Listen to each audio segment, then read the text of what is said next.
Indian നിരത്തുകളിൽ ഒരു കാലം അടയ്ക്കുവാണ് വെറുമൊരു വാഹനത്തിനപ്പുറം ഒരു വികാരമായി മാറിയ ഒന്നുണ്ട്, അംബാസഡർ കാർ.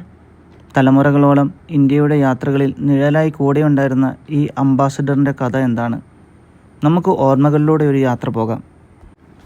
അംബാസഡറിൻ്റെ കഥ ആരംഭിക്കുന്നത് ബ്രിട്ടനിൽ നിന്നാണ്.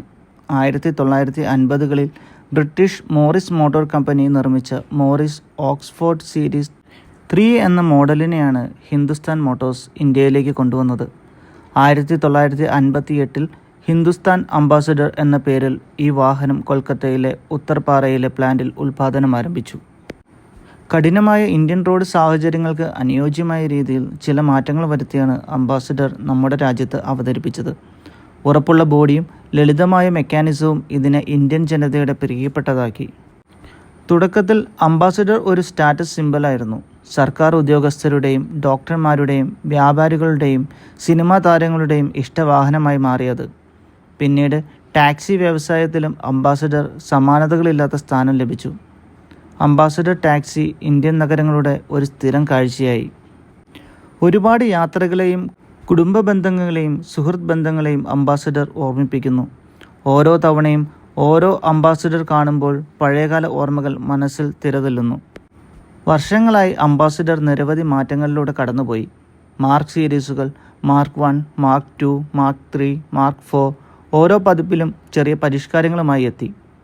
പിന്നീട് നോവ, ക്ലാസിക്, ഗ്രാൻഡ്, അവിഗോ എന്നിങ്ങനെ പുതിയ പേരുകളിൽ കൂടുതൽ ആധുനിക സൗകര്യങ്ങളിലൂടെ മോഡലുകൾ പുറത്തിറങ്ങി.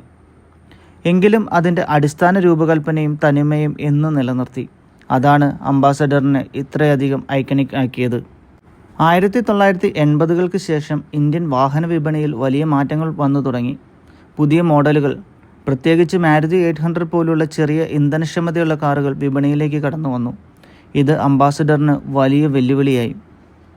സാങ്കേതികവിദ്യയുടെ വളർച്ചയും മാറുന്ന ഉപഭോക്താക്കളുടെ താൽപ്പര്യങ്ങളും അംബാസഡറിൻ്റെ പതനത്തിന് കാരണമായി.